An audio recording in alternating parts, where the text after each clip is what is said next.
Bismillahirrahmanirrahim. Assalamualaikum warahmatullahi wabarakatuh. Alhamdulillah wassalatu wassalamu ala Rasulillah wa ala alihi wa ashabihi wa mawalah. Wa ba'd. Hadirin jamaah Masjid Umar bin Khattab di Desa Selacau, Batu Jajar, Bandung Barat yang Allah muliakan.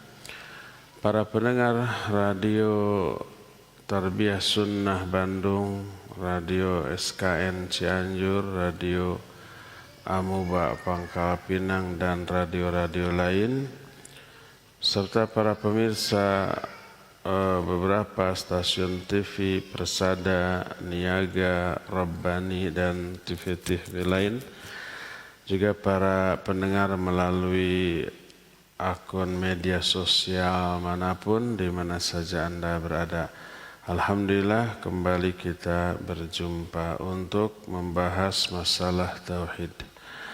Kemarin hari Senin yang lalu kita sudah selesai membahas kitab Al-Usulu Thalathah dengan syarahnya. Kita sekarang lanjut ke kitab Qawaidul Arba'. Qawaidul Arba' artinya 4 kaidah dalam memahami tauhid. Kitab matan Al-Qawaidul Arba' ini sedikit karena membahas hanya 4 kaidah. Paling sekali bahas juga selesai.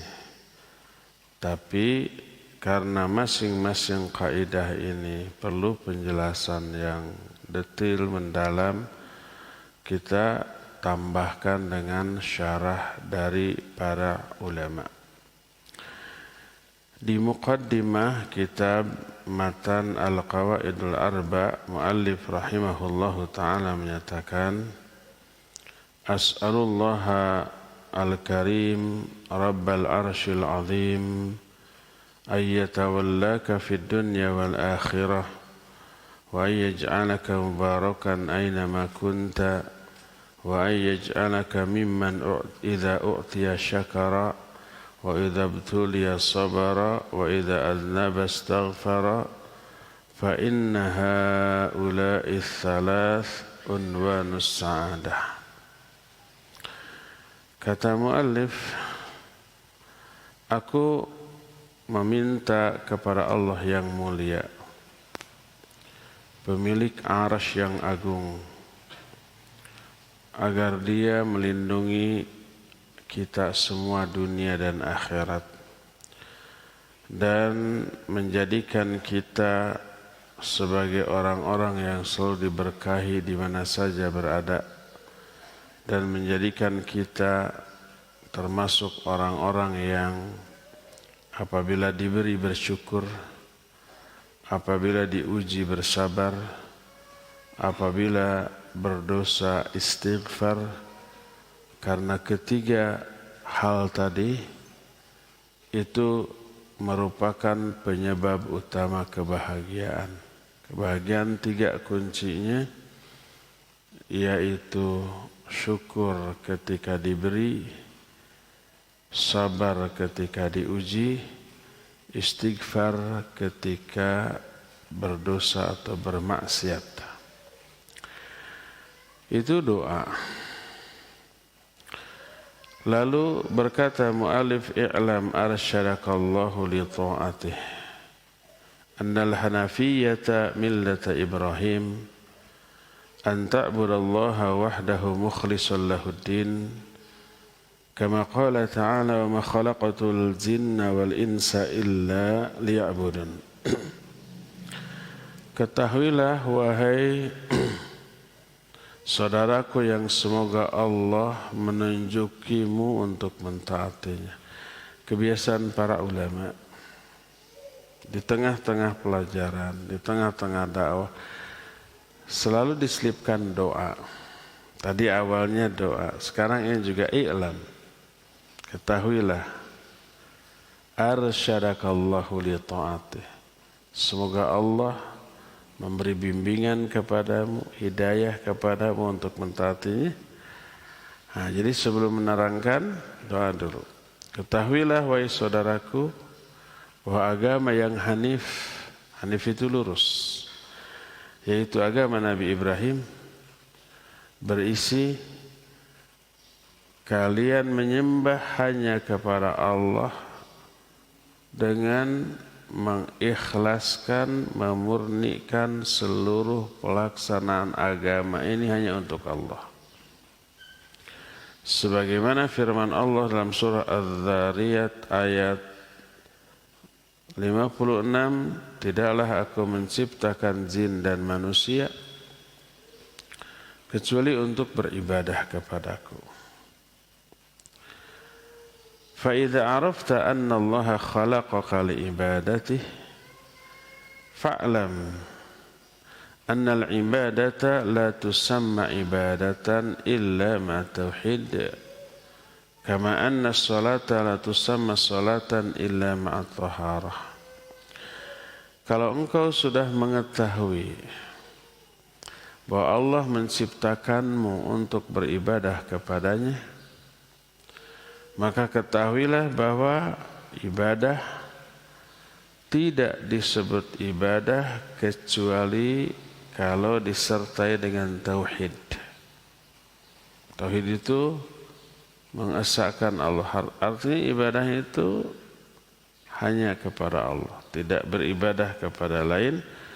Sebagaimana salat tidak disebut salat kecuali harus disertai kesucian.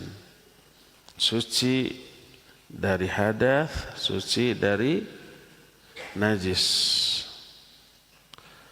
Kalau ibadah dicampuri syirik, rusaklah ibadah itu.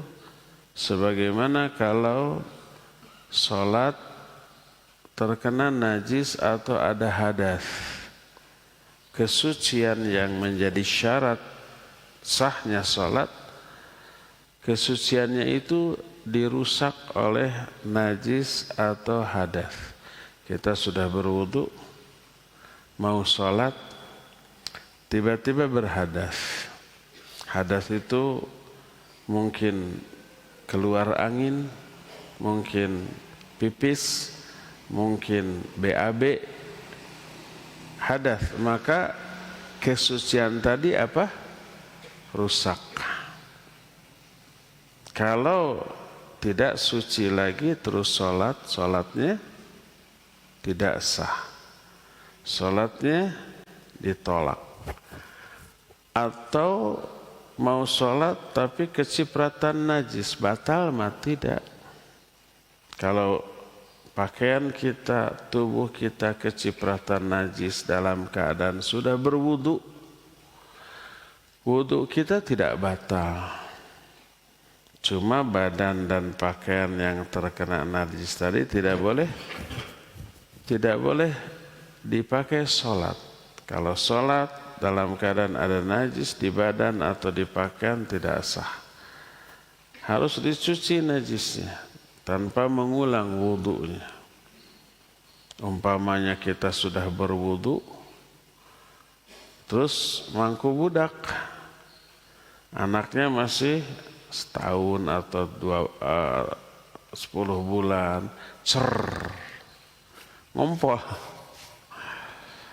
tidak pakai, bisa nyebut merek, tidak pakai apa, pembalut, popok bukan merek, tidak pakai popok. Akhirnya badan kita kena air kencing anak, najis. Wudunya tidak batal. Ganti aja bajunya, cuci badan yang terkena najis, sholat. Pakai baju dulu yang baru, yang masih bersih. Nah itu. Nah jadi najis atau hadas merusak sholat yang kita lakukan. Seperti itulah syirik.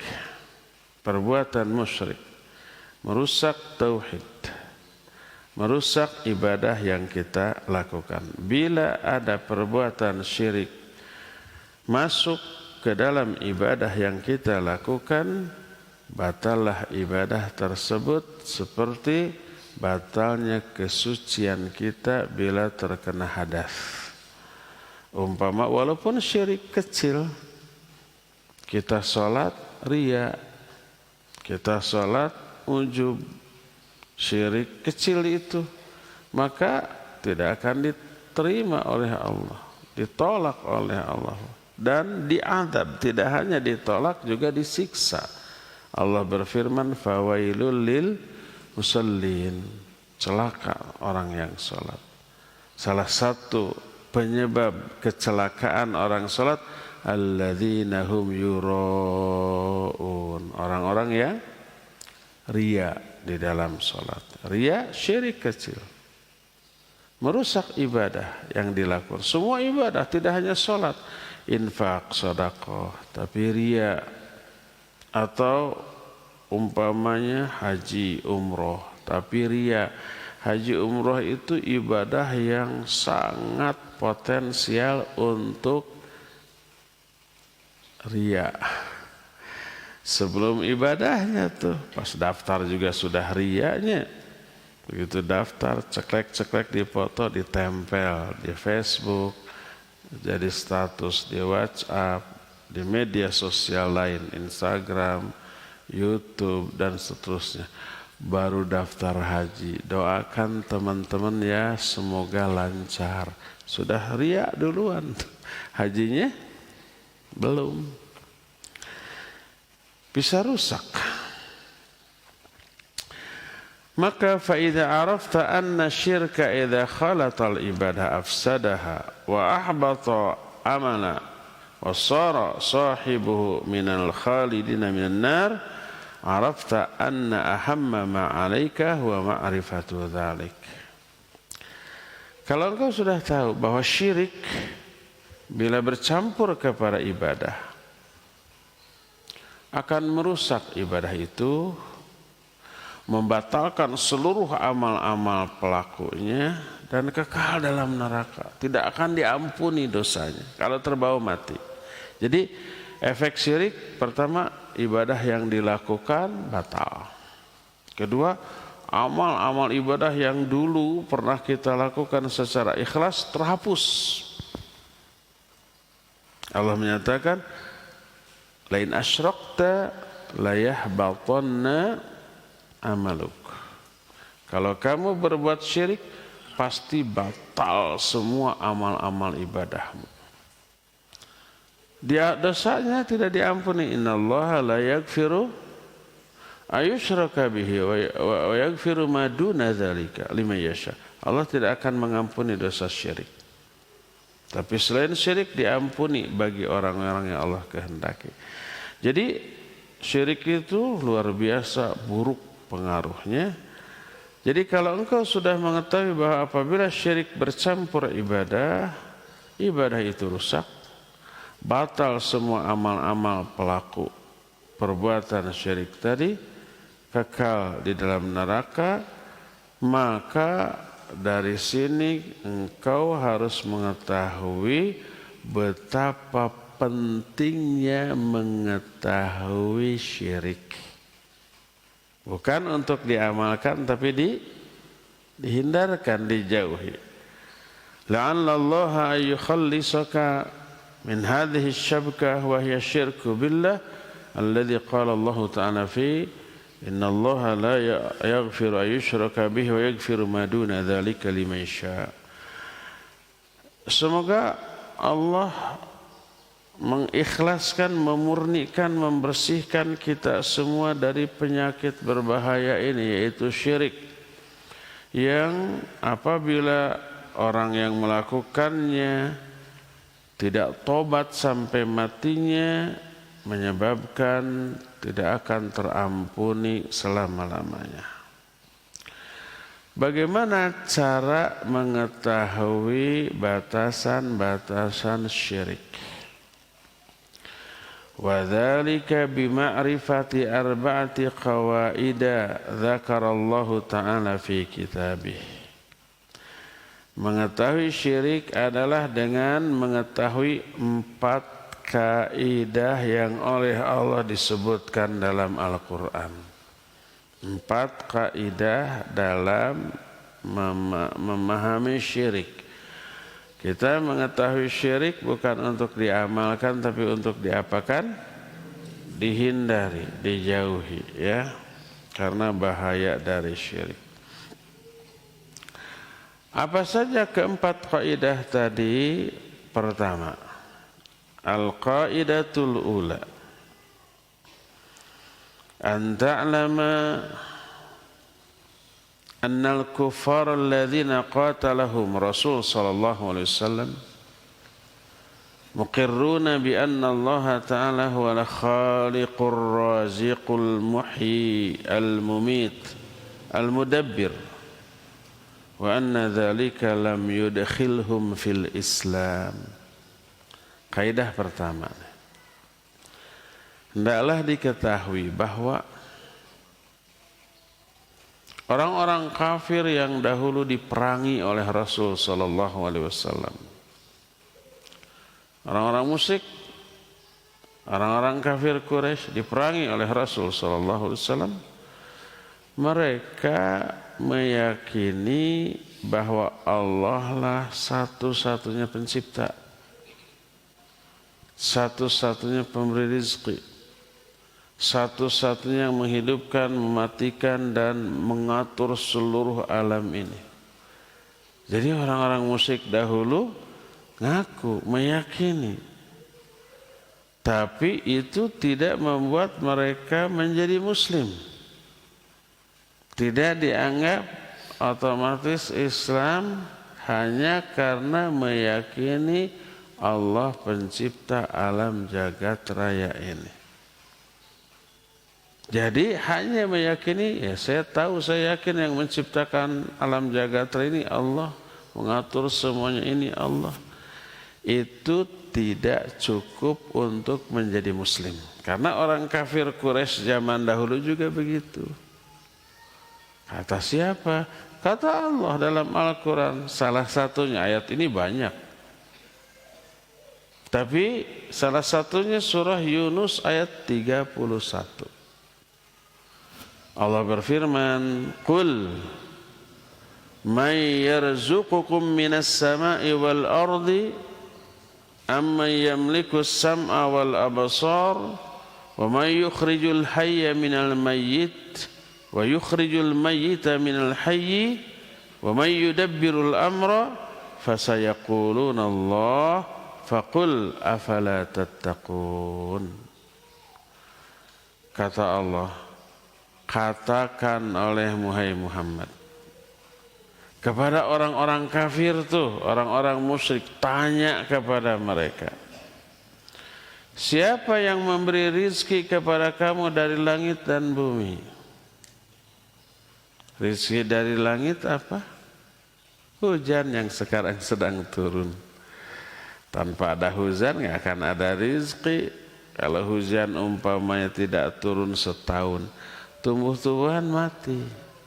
Tumbuh-tumbuhan mati, binatang juga mati, dah kelaparan. Kan parabna ya katanya.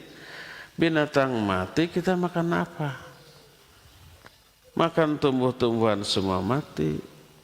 Makan binatang yang harus disembelih juga mati. Semua kelaparan. Tanya olehmu, siapa yang memberikan rezeki kepada kamu dari langit dan bumi?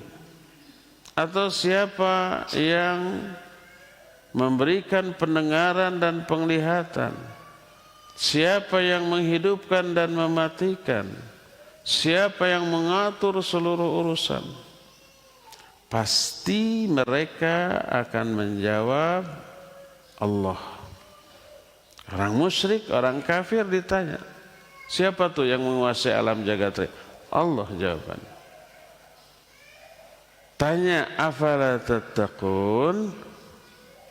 Kenapa kamu tidak bertakwa kepada Allah kalau begitu? Ini kaidah pertama yang harus kita ketahui. Bahwa orang-orang musyrik zaman dahulu meyakini Allah pengatur, pencipta alam jagat raya ini. Kaidah kedua. Ini kita belum syarah dulu. Belum kita jelaskan. Nanti setelah semuanya dikemukakan baru disyarah satu-satu. Sekarang kaidah kedua. Ketika mereka ditanya, kalau yakin yang menciptakan jagat raya ini Allah, kenapa menyembah kepada selain Allah? Menyembah ke patung. Tapi patung ini enggak sembarang patung. Patung ini adalah visualisasi orang soleh yang sudah mati. Zaman dahulu ada orang soleh sudah mati. Orang soleh ini ditaati, dituruti. Setelah mati dibuat patungnya. Itu yang disembah. Ditanya kenapa nyembah patung? Nah, dalam kaidah yang kedua disebutkan, annahum yaqulun ma da'awnahum wa tawajjahna ilaihim illa li talabil qurbah wasyafa'ah. Kami tidak berdoa kepada mereka, tidak menyembah kepada mereka kecuali untuk memohon agar bisa lebih didekatkan kepada Allah dan bisa memberi syafaat di sisi Allah. Syafaat itu pertolongan. Ini agar orang yang patungnya disembah itu nanti membela kita di hadapan Allah di akhirat. Dia orang soleh dekat dengan Allah, maka minta pertolongan lewat dia. Kalau kita langsung minta kepada Allah, kita mah banyak dosa, kotor, nggak akan diterima. Tapi melalui orang soleh ini akan lebih dekat. Seperti kita mau menghadap presiden bisa, jangankan presiden atau bupati atau wali kota kita menghadap langsung bisa, nggak bisa. Ada prosedur, ada mekanisme. Tapi kalau ada orang dekat dengan wali kota, dekat bersahabat, kita minta bantuan, tolong hubungkan saya dengan wali kota. Itu bisa. Kepada manusia disangkanya Allah juga begitu, padahal laisa kamitslihi syai'un. Allah tidak sama dengan makhluknya. Iya, manusia begitu. Kita nggak bisa langsung menghadap presiden, harus melalui ajudan-ajudannya, gitu ya. Itu pun nggak bisa sekarang janji oleh ajudannya. Iya, sekarang nggak bisa, itu antri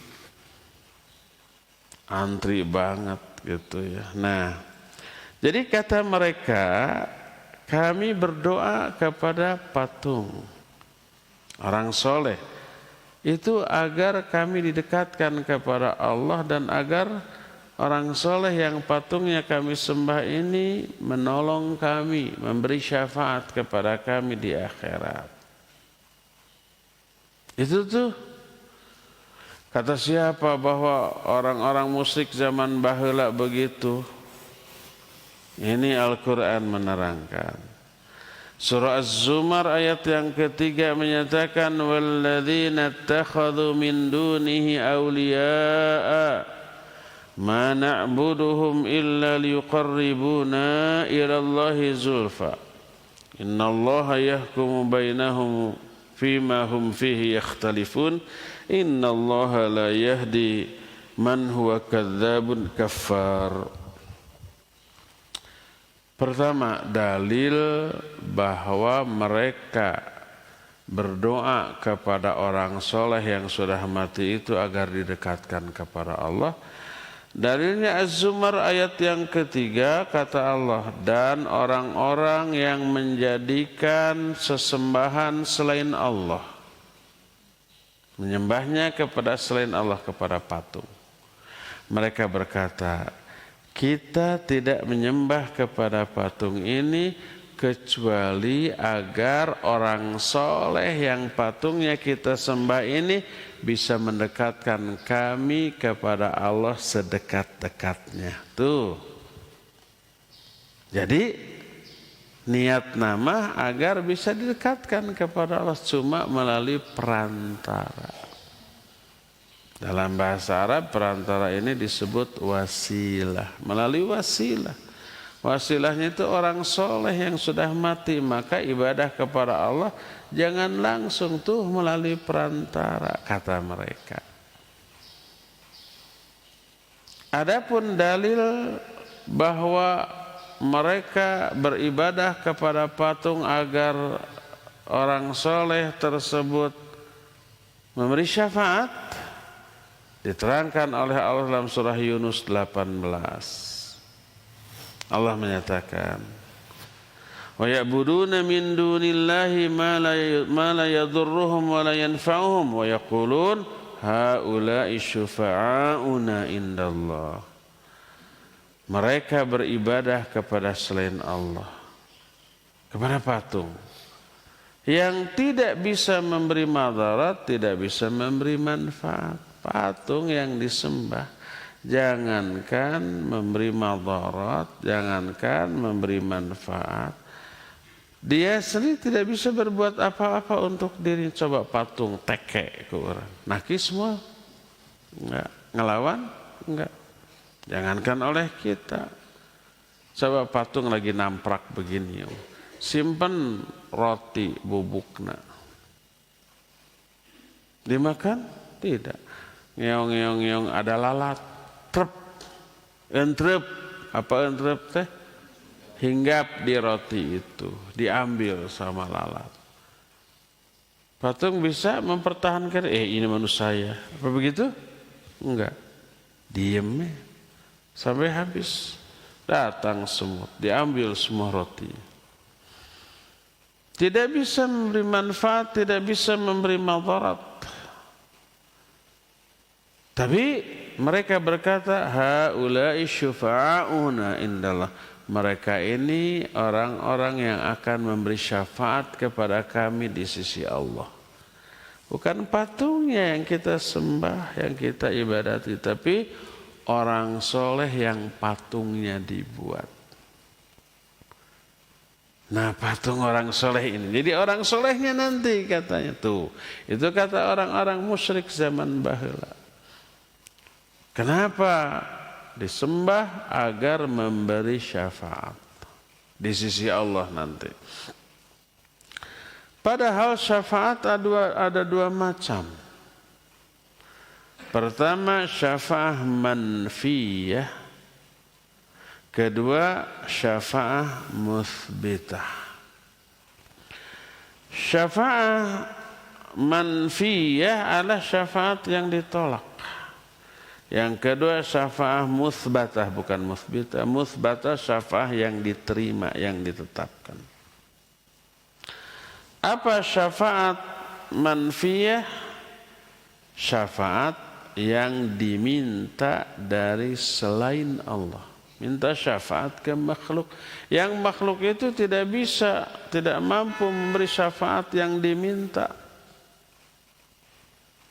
Dalilnya Allah berfirman dalam Al-Quran surah Al-Baqarah ayat 254. Ya ayyuhalladzina amanu anfiqu mimma razaqnakum min qabli an ya'tiya yawmun la bay'un fihi wa la khullatu wa la syafa'ah wal kafiruna humul zalimun. Hai orang-orang beriman, infakkan oleh kalian sebagian yang kami rizkikan kepada kalian sebelum datang satu hari. Di hari itu tidak ada jual beli, tidak ada persahabatan, tidak ada syafaat. Ini menunjukkan tidak ada syafaat, maksudnya syafaat dari selain Allah. Itu syafaat manfiyah, yang ditolak.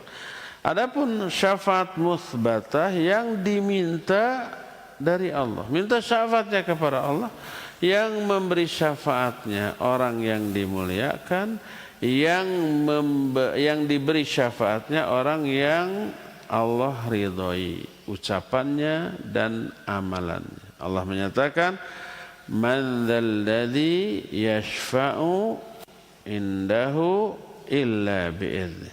Ayat kursi. Man dzalladzi yashfa'u indahu illa bi'idznih. Siapa yang bisa memberi syafaat di sisi Allah tanpa izin Allah? Inilah kaidah yang kedua. Nah, sekarang sudah masuk jam 6, kita harus jeda dulu beberapa saat. Nanti setelah jeda kita langsung masuk sesi tanya jawab. Dua kaidah berikutnya nanti kita akan jelaskan di hari Senin yang akan datang. Wassallallahu ala nabiyina Muhammadin wa ala alihi wa ashabihi wassalam. Mangga jeda heula.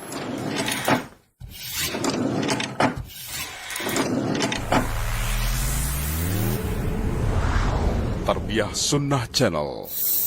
Lillah, nyunnah, merenah.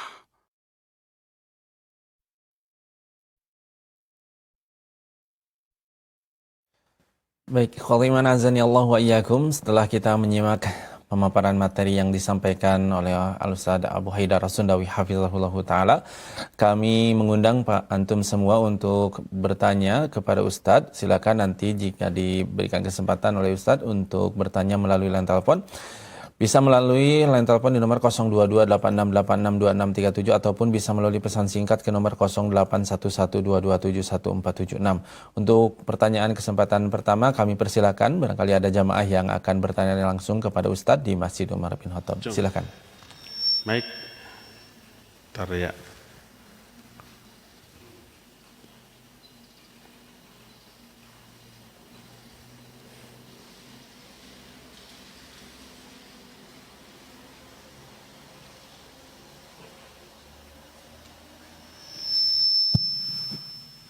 Assalamualaikum warahmatullahi wabarakatuh. Waalaikumsalam warahmatullahi wabarakatuh. Pak Ustadz, ya, bagaimana kalau orang itu rumahnya misalnya jauh dari masjid, sedangkan kalau mau sholat lewat orang-orang, lewat ibu-ibu, takutnya sholat saya itu dianggap riya. Ada juga yang seperti begitu. Nah, untuk itu bagaimana cara menyikapinya? Syukron jazakallahu khair. Iya. Afwan wa jazakallahu khairan. Kita mau sholat ke masjid dari rumah, tapi di jalan ada banyak orang nongkrong. Pas kita lewat, orang-orang tahu kita mau sholat di masjid, takut riya gitu. Taib, barakallahu fik. Ucapan Fudail bin Iyad rahimahullah, beliau menyatakan tarkul amali li ajli nas riya wal amalu li ajli nas syirkun. Meninggalkan amalan karena manusia itu riya. Seperti tadi, saya mah mau ke masjid teh, dilihat banyak orang, di sini disebut riya, akhirnya teh ke masjid, itu riya. Jadi kalau kita tidak beramal karena manusia, maka riya kita. Kalau beramal karena manusia, mumpung banyak orang nih, lewat ke masjid. Lewat di hadapan orang itu untuk ke masjid agar dipuji. Berarti kalau tidak ada orang mah nggak akan ke masjid. Tapi mumpung ada orang, keluar di sarung, di kopiah, sengit.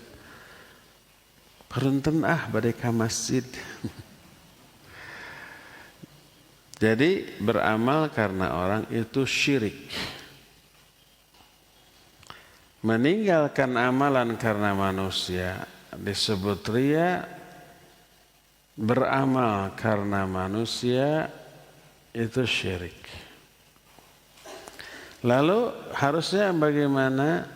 Wal ikhlas, harusnya ikhlas. Apa itu ikhlas? Asa ayasyanallahu minhuma. Ikhlas itu mudah-mudahan Allah menyelamatkan kita dari kedua-duanya. Artinya, baik meninggalkan amalan atau melakukan amalan jangan karena manusia, karena Allah. Sabodo teh nggak peduli orang mau muji, mau mencela terhadap amalan kita, bukan untuk mereka. Bukan ingin dipuji oleh mereka, dibalas oleh mereka, diberi pahala atau balasan oleh mereka, baik ataupun buruk, enggak. Tapi karena Allah. Sebodoh amat orang mau mencela pas kita ke masjid gitunya. Orang-orang bilang, ria eta malah. Cuek we.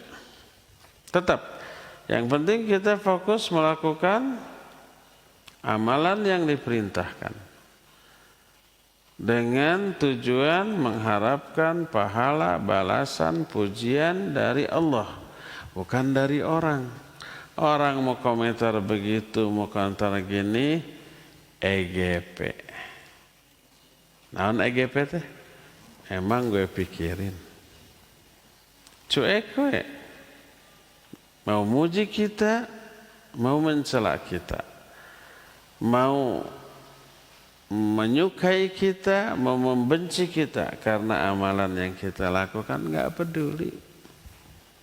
Fokus. Jadi kalau umpamanya kita melakukan ibadah hanya mengharapkan balasan dari Allah, pujian dari Allah, penilaian dari Allah, kita tidak akan peduli terhadap sikap orang lain terhadap amalan kita.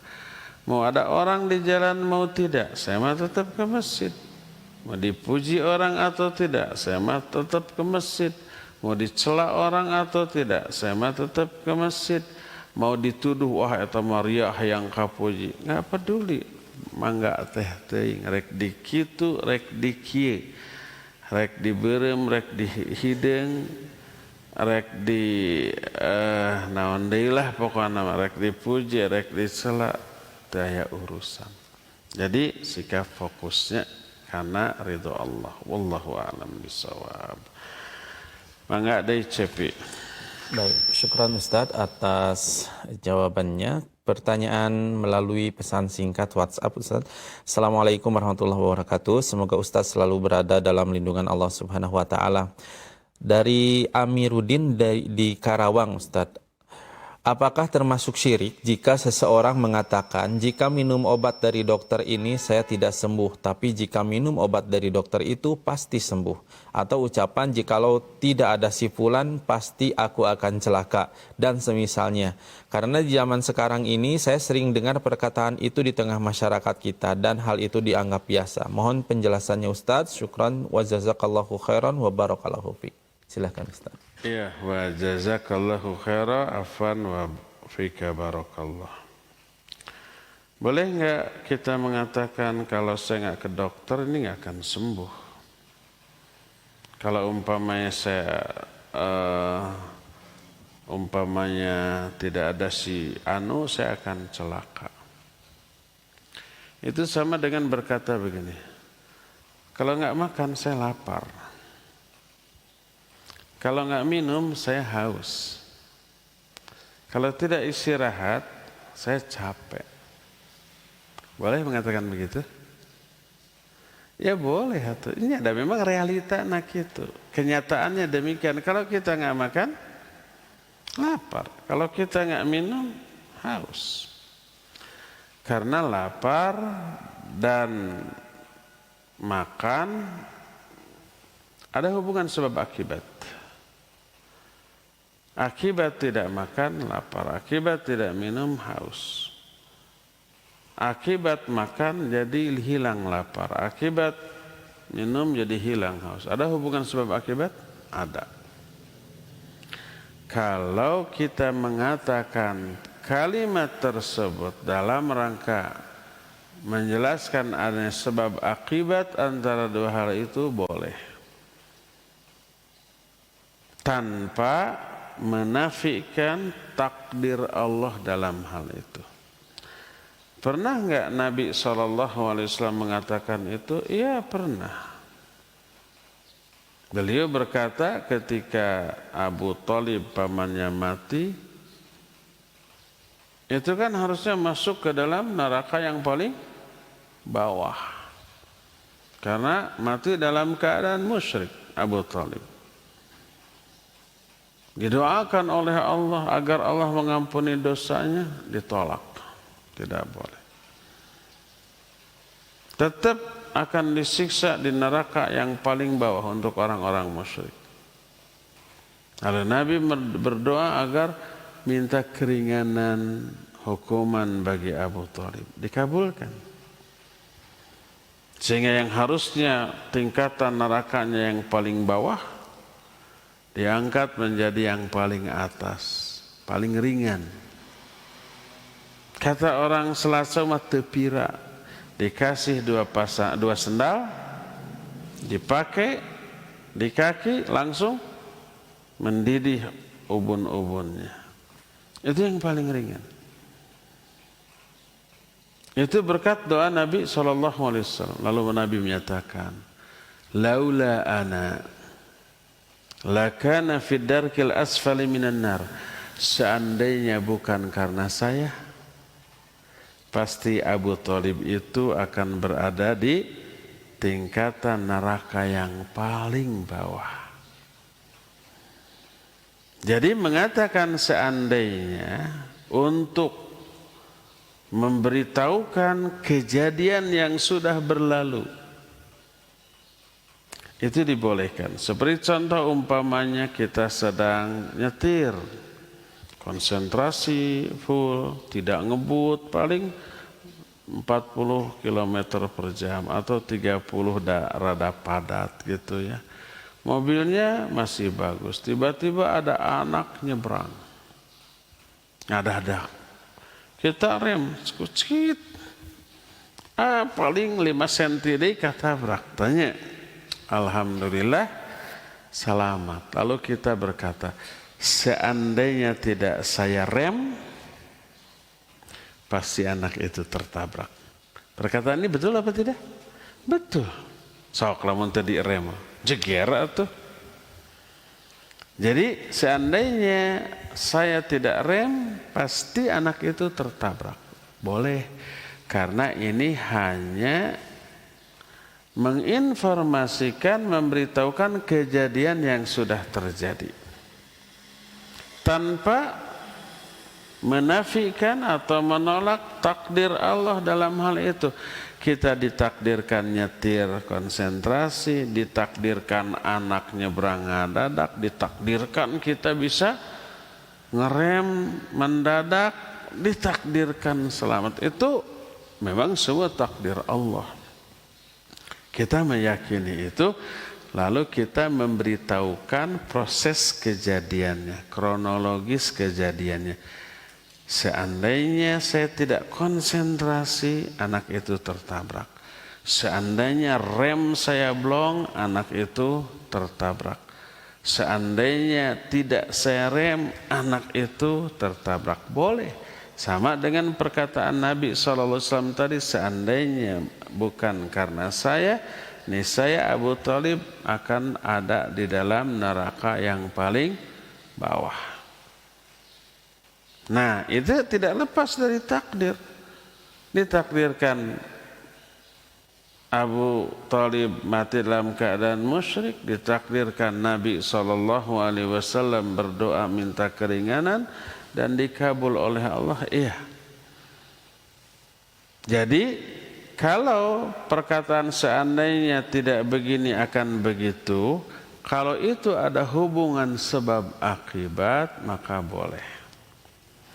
Adapun yang terlarang mengatakan seandainya, ada beberapa jenis. Pertama, mengatakan seandainya dalam rangka menggugat syariat. Ini tidak boleh. Contoh umpamanya, seandainya sholat itu 2 kali aja lah sehari, jangan 5 kali, beratain pasti ringan. Nah, yang mengatakan seandainya seperti itu tidak boleh karena menggugat syariat. Seandainya saum itunya jangan sebulan lah, seminggu aja, enteng merintah, nggak boleh. Atau yang semangat saum, seandainya saum itu setahun 2 kalinya sigana rame, nggak boleh, karena menggugat syariat. Itu yang pertama. Kedua nih, dalam rangka menggugat takdir, nggak boleh. Contoh, ini kejadian yang sudah terjadi. Umpamanya kita diajak ngaji. Ayo kita ngaji, ada kajian di masjid anu, ustadznya anu. Haroream sih tapi malas. Oh, saya jemput. Ayo hayu atuh, dijemput karena motor. Qadarullah pekte celaka. Mungkin jatuh, mungkin nabrak, mungkin tertabrak. Lalu kita berkata, seandainya tadi saya tidak pergi, tidak akan celaka. Ini menggugat takdir. Itu kan sudah kejadiannya. Bisa diulang? Tidak. Nggak boleh juga seandainya saya tidak pergi, maka saya nggak akan celaka. Sotoy. Mungkin kalau nggak pergi celakanya lebih parah di rumah, mungkinnya kesetrum atau kumahawe gitu.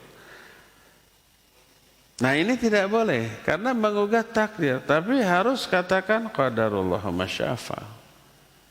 Inilah yang dimaksud dengan hadis in asabaka syai'un fala taqulanna law inni fa'altu kadza lakana kadza walakin qul qadarullah masyafa lianna law taftahu amal syaitan. Kalau kamu ditimpa sebuah musibah, jangan sekali-kali kamu berkata, seandainya saya tadi begini, maka nggak akan kejadian begitu. Nggak boleh. Jadi menggugat takdir, mengkritik takdir yang sudah ada, yang sudah terjadi, yang nggak bisa diubah, lalu disesali dengan mengatakan, seandainya saya tadi tidak begitu, nggak akan kejadian begini nih. Tapi katakanlah inilah takdir Allah dan apa yang Allah kehendaki pasti terjadi. Karena perkataan seandainya dalam konteks ini membuka amalan setan. Jadi dalam rangka menggugat takdir tidak boleh. Bedanya dengan yang tadi apa? Tadi mah bukan menggugat takdir tapi menceritakan kronologis peristiwa. Seandainya saya tadi tidak rem, pasti orang itu ketabrak. Itu kan tidak ada yang digugat takdir. Tapi hanya menceritakan kejadian. Seandainya saya tidak pergi ke dokter, mungkin saya tidak akan sembuh. Ya boleh. Tanpa menafikan takdir Allah dalam hal itu. Saya ditakdirkan sakit, saya ditakdirkan ke dokter, ditakdirkan dokter itu memberi obat yang pas dengan penyakit. Saya ditakdirkan saya sembuh. Lalu kita ceritakan kronologis kejadiannya. Saya sembuh karena saya ke dokter, dokter memberikan obat yang pas. Dan saya taat kepada aturan minum obat yang ditetapkan oleh dokter, sembuh. Itu ada hubungan sebab akibat? Ada. Boleh. Karena bukan menggugat takdir. Kalau tadi menggugat takdir, oh seandainya tidak begini, nggak akan kejadian begini nih, kan gitu. Itu nggak boleh. Itu yang kedua yang terlarang. Yang ketiga yang terlarang, yang pertama kan menggugat syariat, kedua menggugat takdir. Yang ketiga mengatakan seandainya untuk mengandaikan keburukan. Contoh, seandainya saya berkuasa saya akan larang pengajian. Sebel atau dah nyindir wae ka saya. Gak boleh. Seandainya saya kaya raya, saya akan bikin diskotik, saya akan bikin perjudian, saya akan bikin tempat prostitusi. Walaupun tidak dilakukan karena nggak punya uang. Ini hanya seandainya. Tetap dosanya sama kalau dia melakukan itu. Seandainya saya kaya raya, saya akan akan membooking perempuan-perempuan cantik berapapun harganya karena banyak uang. Maka dosa tidak boleh. Sama dosanya dengan kalau dia berbuat. Itu tidak boleh. Ya. Itu diantara mengatakan seandainya yang tidak boleh dan mengatakan seandainya yang boleh. Jadi kalau mengatakan seandainya tadi itu, pertama dalam rangka menceritakan kejadian yang sebenarnya, yang keduanya ini memang ada hubungan sebab akibat. Tanpa menafikan adanya takdir Allah dalam hal itu, maka boleh. Seandainya saya tidak makan, saya akan kelaparan. Seandainya saya tidur, pasti saya akan kelelahan terkantuk-kantuk. Seandainya saya tidak minum, pasti saya haus. Seandainya saya tidak berobat, maka belum tentu saya sembuh. Itu boleh, ya. Demikian, wallahu a'lam bissawab. Ibu-ibu di belakang ada yang mau nanya? Mangga. Ini ada mic-nya nih, diambil.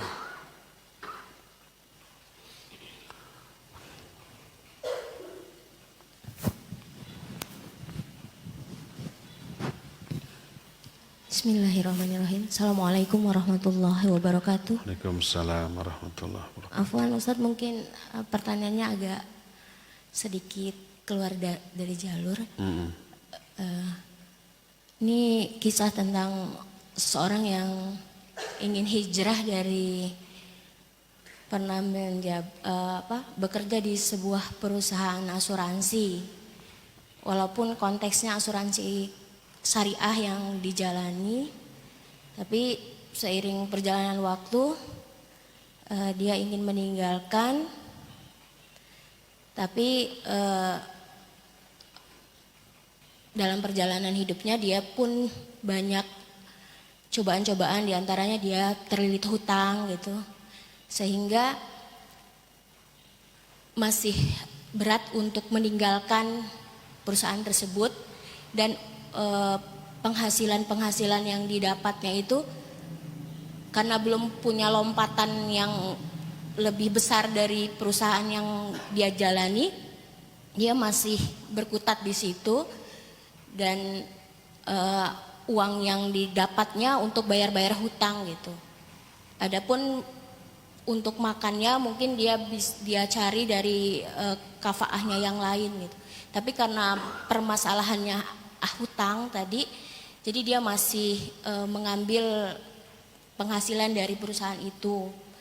Nah, apakah boleh gitu uang yang dari perusahaannya tadi untuk membayar hutang-hutangnya gitu. Tapi kalau misalnya untuk biaya makan sehari-hari mungkin dia ada dari kafaahnya yang lain gitu. Terima kasih Ustadz. Assalamualaikum warahmatullahi wabarakatuh. Ya, waalaikumsalam warahmatullahi wabarakatuh. Ya, barakallahu fiik. Boleh nggak bekerja di perusahaan asuransi? Kalau asuransinya konvensional nggak boleh, haram. Karena adanya unsur-unsur yang diharamkan. Ada unsur bunga, ada unsur berjudi, ada unsur gharar, dan beberapa mekanisme yang melanggar syariat, maka tidak boleh. Kalau asuransinya syariah, murni syariah, benar sesuai dengan aturan syariat, boleh. Nah, anggap saja itu ada penyimpangan sehingga tidak boleh. Tapi dia butuh, terlilit hutang. Kalau keluar belum tentu dapat ganti pekerjaan. Tapi mungkin saja dapat pekerjaan ya. Tidak pasti dapat kerjaan, tidak pasti nganggur juga. Kita nggak tahu apa yang akan terjadi. Allah yang akan mengaturnya. Yang harus dilakukan kalau meyakini bahwa bekerja di perusahaan itu haram secara syar'i, wajib ditinggalkan. Mau punya hutang, mau tidak. Mungkin salah satu penyebab tidak mampunya kita melunasi hutang kita itu karena itu. Karena bekerja di perusahaan yang pekerjaannya haram. Menyebabkan rizki kita, uang kita tidak barokah. Menyebabkan kita tersiksa dengan hal tersebut. Allah persulit untuk membayar hutangnya. Jangan-jangan terus bekerja di sana dalam rangka melunasi hutang, hutangnya bukan berkurang malah bertambah atau tetap terus seumur hidup nanti begitu. Apa yang harus dilakukan? Yakini bahwa kalau itu haram, yakini keluar. Allah nanti akan memberi ganti sebagaimana janji Allah melalui lisan Rasulnya alaihi salatu wassalam, man taraka syai'an lillah awwadahullahu khairan minha. Siapa orang yang meninggalkan sesuatu karena Allah, ditinggalkan pekerjaannya karena Allah, tahu Allah murka kalau kita kerja di sana, lalu kita tinggalkan, Allah akan ganti dengan yang lebih baik. Adapun waktu pergantian itu ya butuh kesabaran ya, tidak begitu keluar juk langsung dapat ganti yang lebih bagus. Mungkin Allah uji keseriusan kita, kesungguh-sungguhan kita. Saya kan pernah cerita ya, saya dulu ada jadwal tetap di Jakarta di sebuah perkantoran, ada masjid besar, ngaji di sana. Jadi semua karyawan kantor itu sholat di masjid itu dan ikut pengajian. Pas masuk di pinggir jalan masuk ke masjid itu ada yang ngampar buku parfum gitu, buku-buku Islam, parfum kayak gitulah. Dengan ramah pas saya datang menyapa, salaman. Kemudian ngaji, dia ikut ngaji, tutup dulu itu. Beres ngaji buka lagi. Kata panitia, Ustaz tahu nggak siapa yang dagang tadi? Enggak tahu, nggak kenal, baru ketemu. Itu dulu manajer bank di sini. Di sana ada kantor bank. Dia setelah tahu itu haram langsung resign, langsung mengundurkan diri, langsung keluar. Padahal sebagai manajer dia itu gajinya puluhan juta, ada mobil, ada rumah gitu. Dan sekarang dia dagang. Nah, yang menjadi manajer bank sekarang tuh bekas anak buah dia dulu. Jadi diizinkan silakan dagang tanpa malu-malu. Tanpa malu-malu. Jadi penghasilan yang puluhan juta merolot turun sampai ya belum tentu 5 juta sebulan keuntungan dari menjual itu. Gitu. Jadi tiap bulan saya ke sana senyum-senyum sampai 7 atau 8 bulan, setelah itu nggak ada lagi loh. Itu kemana yang biasanya ada? Oh ini tahu nggak Ustaz katanya. Dia sekarang sudah diangkat menjadi staf ahli di sebuah perusahaan besar di Singapura. Diganti dengan yang jauh lebih baik daripada manajer bank tadi, jadi staf ahli, advisor namanya. Advisor itu orang yang yang memberi saran-saran kepada perusahaan kayak gitu. Nah itu gajinya berkali-kali lipat, lebih dari 100 juta. Tapi memang ada masa ujian. 6 bulan, 7 bulan, 8 bulan mungkin disengaja oleh Allah dipersulit dulu, tapi dia sabar. Yakinilah kalau kita meninggalkan sesuatu yang haram karena Allah akan ganti dengan yang lebih baik. Jadi cobalah Jangan ragu-ragu, resign sudah, keluar sudah. Insya Allah Allah akan ganti. Mungkin Allah akan menguji dulu kesungguhan, keseriusan, ya. Itu yang pertama. Yang kedua berkaitan dengan hutang. Coba tinjau ulang kebiasaan kita untuk berhutang. Kita hanya boleh berhutang untuk sesuatu yang memang emergensi, sesuatu yang memang darurat sifatnya. Seperti sakit yang nyawanya terancam harus ke rumah sakit, diopname, nggak ada uang, silakan pinjam, nggak apa-apa. Atau nggak ada makanan, dah 3 hari nggak makan, anak istri menjerit-jerit, silakan. Bahkan minta pun boleh, pinjamlah minimal, ya.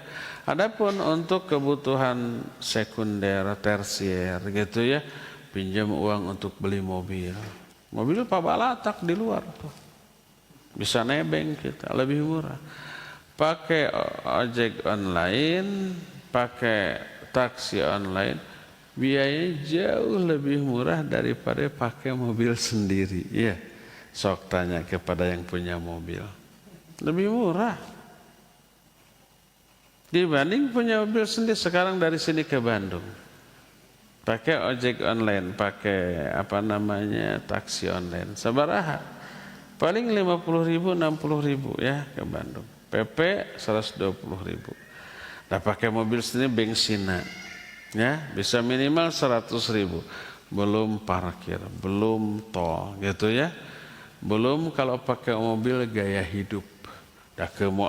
Bawaan nanti kalau pulang pakai mobil, pengen mampir ke supermarket. Dan karena mobilnya bisa muat banyak, bukan pakai tas belanja, pakai troli 2. Nah gitu, beda gaya hidupnya, ya. Jadi kalau kebutuhannya sekunder, apalagi tersier, HP saya sudah jadul banget nih, sudah 3 bulan harus diganti, 3 bulan masih jadul. Itu nggak perlu. Akhirnya berhutang, nggak boleh berhutang. Jadi hindarkan berhutang, karena hutang ini berat. Walaupun mati syahid dalam keadaan mati husnul khatimah, ya syahid, ya la ilaha illallah, ya hari Jumat, ya disolatkan oleh ribuan orang ahli tauhid, ada hutang, terhalang dia dari surga. Jadi jangan membiasakan berhutang, ya. Ya cukup ya, sampai di sini insyaallah. Nanti kita jumpa kembali di hari Senin yang akan datang. Subhanakallahumma bihamdik asyhadu an la ilaha illa anta astaghfiruka wa atubu ilaik. Walhamdulillahirabbil alamin. Wassalamu alaikum warahmatullahi wabarakatuh.